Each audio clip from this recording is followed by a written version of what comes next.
Hello, welcome to Pecan Corner. I'm Tina, and today I'm making another batch of sauerkraut with cabbage. What I'm doing right now is I'm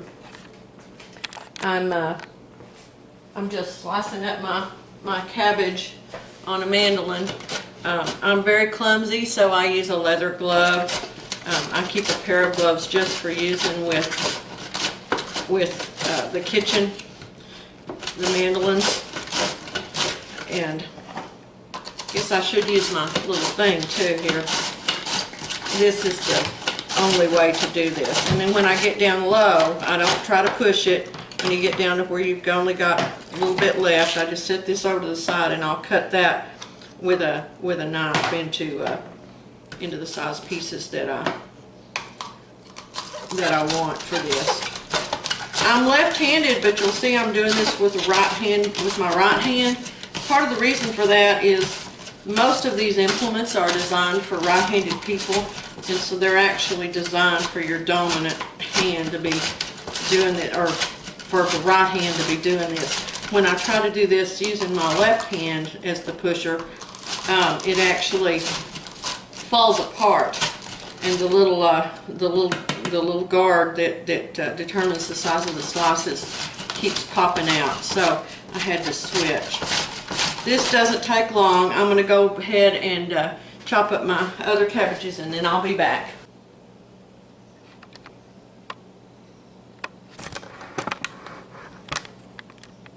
Hello. Okay, we're back. Forgot to talk there for a minute, didn't I? All right, I've gotten everything all shredded up. What didn't go through the mandolin, I did by hand with my knife. You can also use your food processor to shred this up with. That's going to be just fine.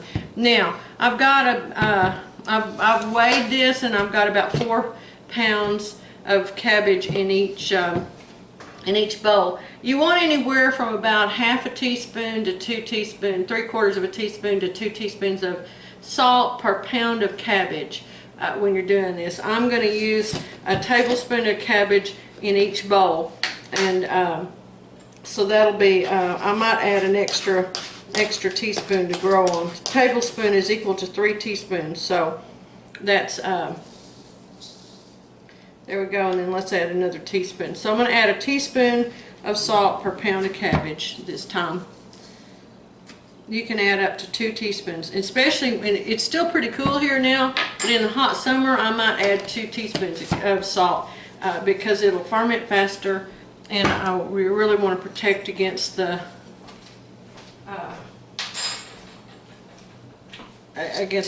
things in the summer. All right, now you can use your hands or you can use something wooden to mix this with.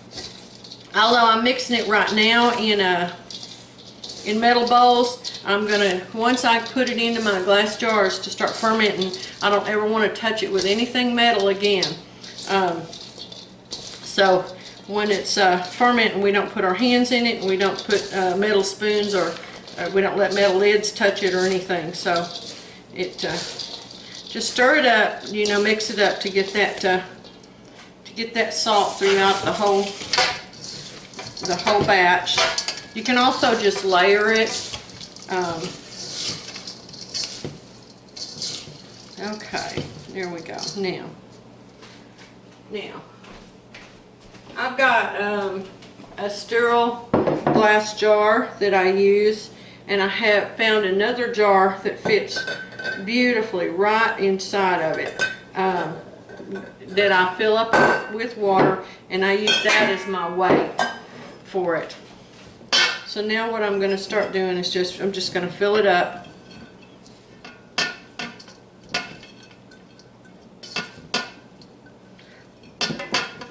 And you want to pack it in really tight.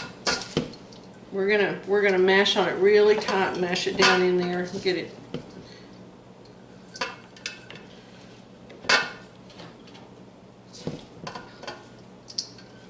This was 3 cabbages. 3 average sized cabbages that I cut up to use for this batch.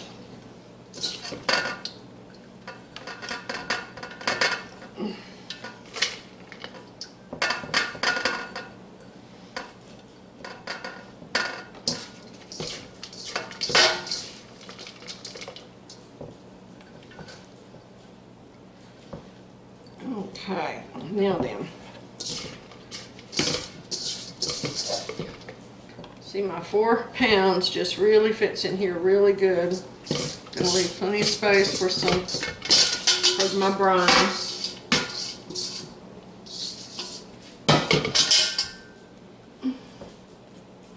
Okay, now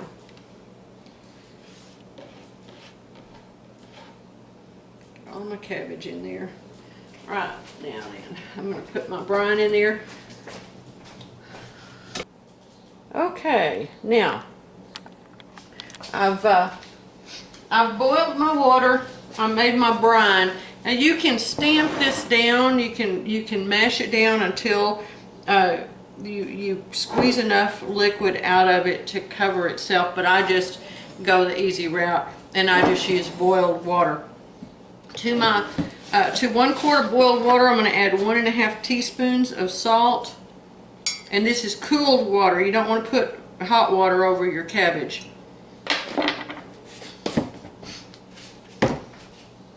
You need extra salt in the water because the water is extra, extra volume in there. So even though there's salt in the cabbage, there still needs to be extra salt in the water for the brine. If you don't have jars, I've got jars I'm going to use to weigh with. They say you can also use a doubled, good quality Ziploc bag filled with brine. The reason you fill one of those with brine is if it leaks, it won't dilute your brine in your cabbage. Of course, the glass jars don't need to be filled with brine because if they break, I'm going to have to throw out my cabbage anyway. All right. Now then, I want enough of this brine in here to cover it. Whoops, let me get some more.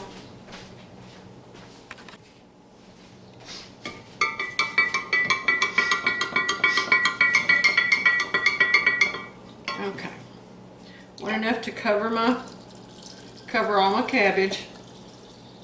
Okay, it's starting to raise it up there. Now, I've got clean washed big leaves that I'm gonna drop down in there to kind of just help hold it down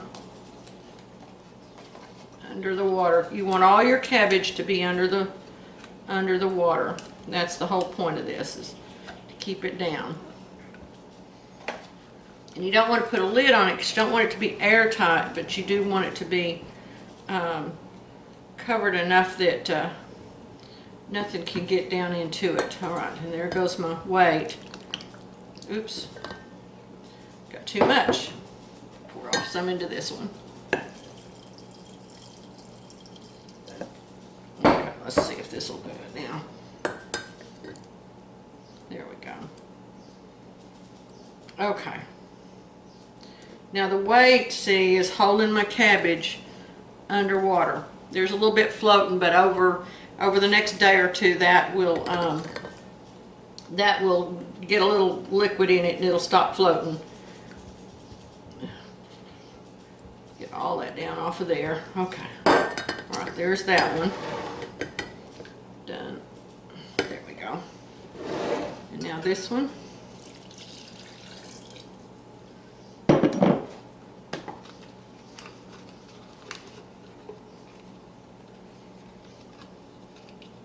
You can also, people that use crocks would use a plate, a saucer that would fit down inside the crock. And then they'd set a weight on top of that, a rock or a brick or something. Okay, now, if you find you need a little more brine, you can add more brine as your kraut ferments. Now what I'm going to do is just cover these with a towel, maybe tie some cheesecloth over it or a light cloth over the top and tie it good so that nothing can get in there. And then I'm going to put them aside. I've got a back bedroom that I'll set them in that's not heated or and it's usually dark, so that's where I'll put them to ferment for a while. All right, thanks a bunch. See you in about several weeks. Okay, I'm back. It's 3 weeks later, and I'm ready to open up my sauerkraut. It's finished. I thought it would be ready in 2 weeks, but it has been a really cool spring here, so it took it about 3 weeks. In the winter, it can take it several more. And if you like yours really sour, you can wait even longer. It'll continue to get more and more sour. The sugars will turn more and more into vinegars the longer that you leave it set out. I'm going to move my flower bouquet out of the way before I get started, but I wanted you to see when things start going to seed, you can use them in your flower bases if you're not collecting them for the seed themselves. These are some onions that I missed gathering, and they went to seed. We have lots of wild horehound around here, and that's what this is. It grows like crazy everywhere, but it looks really pretty in the vase. And of course, asparagus ferns, and then this is cleavers. And then I added, I had some cilantro, a bunch that I had bought at the store, and so I stuck that in there. And then a friend of mine brought us Easter lilies one year from the church after Easter last year, and I planted them and they bloomed this year. So I just wanted to share that. Don't think you have to grow a big garden of flowers. Look around and see what's out there, and just the different shapes and textures. Really, even with just greenery, all these different shapes and textures and little wildflowers can make a pretty vase for your table. So that's just a little thing that I was doing this week. Sometimes I just cut, like at Thanksgiving time, just trim some of the shrubs, have some pretty leaves. So I opened this a couple of weeks ago, or about a week ago actually, to see how it was doing. And at that time I took the big leaves out, but it was and added a little bit more brine because it didn't have quite enough brine. And so now I'm going to, it's been so cool that there's no scum or anything around the inside of it. However, sometimes there is, and if there is, just take a brand new clean washcloth or a paper towel. Let me get some paper towels here. Just take and wipe all around and remove, actually remove any of the kraut that was above the liquid, and you can just wipe that out. Now, if it's slimy or if it's weird colors, you may have to throw it out. But if you've gotten your brine right, and you've kept it submerged in all of the kraut submerged in the brine, and you haven't let it, and you've kept it covered, it should be just fine. That's considered a pretty safe food for making at home. Is any of our fermented. You can see I spilled some of the liquid onto my cloths here, and of course that brine dried on there, but that's okay. You don't want to be lifting these in and out all the time. And if you start with a sterile jar, and these sterile, these on the outside sterile, so that you're not introducing any bad bacteria in there, you're pretty much going to be. This is something that a lot of people can be easily successful at doing. So there we go. I have my sauerkraut, and I'm fixing to put it into jars. You can use, if you want to can this, go look at the National Center for Home Food Preservation's website, and it'll show how to can it. If I decide to actually process a couple of jars, I'll film it. But mostly we like to keep it alive, and so I put mine in the refrigerator. Now, if you put it in jars and just leave it sitting in the counter, like I said, it'll just keep getting more and more sour, and it'll end up just as sour as vinegar like that you find in the stores. If you like yours that way, that's okay. But by putting it in the refrigerator, I can control that and stop that sourness so that I keep a nice fresh flavor that's edible. I mean, I like this, just mix it with a little salsa, you know, drain it, rinse it, mix it with a little salsa, and just have it as a nice salad for lunch. It's delicious. And the lactobacteria, the lacto-fermented that it does is really, really healthy for you. It's good for purifying and cleansing your body. It was actually used in the old days when hospitals were having to detox alcoholics. They would give them sauerkraut as a way to help get their bodies operating healthy again. So it also is good for your digestion. If you've been taking antibiotics or anything like that where you need to get your digestion working well again, some nice fresh sauerkraut is really good for that. If it's already been processed, you know, it's almost like yogurt in that sense. It's got these little live cultures in there. If it's already been canned, though, and processed, those little organisms are not alive anymore. So, let me find me a spoon. Now, since I'm not going to process these, I can reuse. Now, you can always reuse your rings. Your lids, you're only supposed to use once, although let me tell you a little secret. I was reading on a website the other day, and the folks in Europe use theirs multiple times as long as they can get a seal out of it. We don't do that over here in the United States. But you can use it for things that you don't want to seal. So something like this, where I'm going to just put it in the refrigerator, as long as it's clean and sterile, I can use it again. I could also use this and reseal it to enclose my dehydrated foods or any dry foods using my my vacuum seal machine. So those once used lids can be used for other things. You just don't want to can in them again. So I can use that one.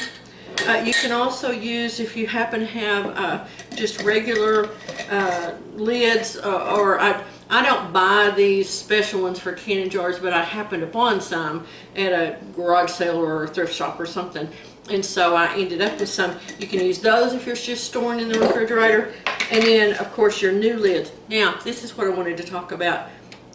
Ball and Kerr have introduced something exciting, and in fact on their web pages they say it's the most important development in 30 years for canning lids. You know how we've been complaining that our canning lids weren't sealing properly and weren't holding well over time? Well, apparently when they took that BPA out of the material that's used to seal with, their lids were not performing properly. They never would admit it, but there are problems with these new materials. That's why they now tell us not to boil the lids anymore, because their new materials are not as good as the old ones, and if they reach a too high temperature, if they get over, I believe it's 240 degrees, 248, something like that, 250, they get too soft. So these new lids, they're now guaranteeing them that they'll last up to 18 months. They're calling them sure tight. Otherwise, they look the same. They look the same. The sealing material appears to be the same. It's the same color, but it's obviously been somewhat improved. So do give these a try. They're made in the USA. Both Ball and Kerr brand are, and there are some other brands too, but I tend to only try to buy Kerr jars just because that's what we've always used. But anyway, that's a good thing for us that they've answered the complaints that they were receiving about the material that was used to seal the lids with. So here we go. I'm just going to drop this right into my jars, and and then I'll pour my brine over it. Pack it down into the jars just like I did in my big jar. I want to try a little taste here. Oh, it's perfect. It's slightly sour. So I have to tell you a little funny on myself. The night that I made this, I got sidetracked doing other things, and once I got them all set up, got them covered, I neglected to move them into uninhabited parts of the house for their long-term storage while they fermented. I got up the next morning and the most horrible odor was all over my kitchen. It was so bad. The first thing I did was put my robe on and carry out the trash. Came back in. I couldn't get rid of that odor. And I thought, what on earth is it? I thought, have I left, I checked the dishwasher, I checked the oven, to make sure I hadn't left something somewhere. And then I looked over and I saw these jars sitting there. And so this cabbage really smells bad the first few days that it starts fermenting. So be sure you put it somewhere in part of the house where you're not going to be spending a lot of time during that. Once it gets past that first few days, it settles down. And I had it, back here in the kitchen overnight, and it was fine. I couldn't smell it this morning because it was completely fermented. But anyway, so do keep that in mind. So anyway, I hope that you'll enjoy this, and I hope that your sauerkraut turns out great. And I appreciate you stopping by my kitchen. Thanks a bunch.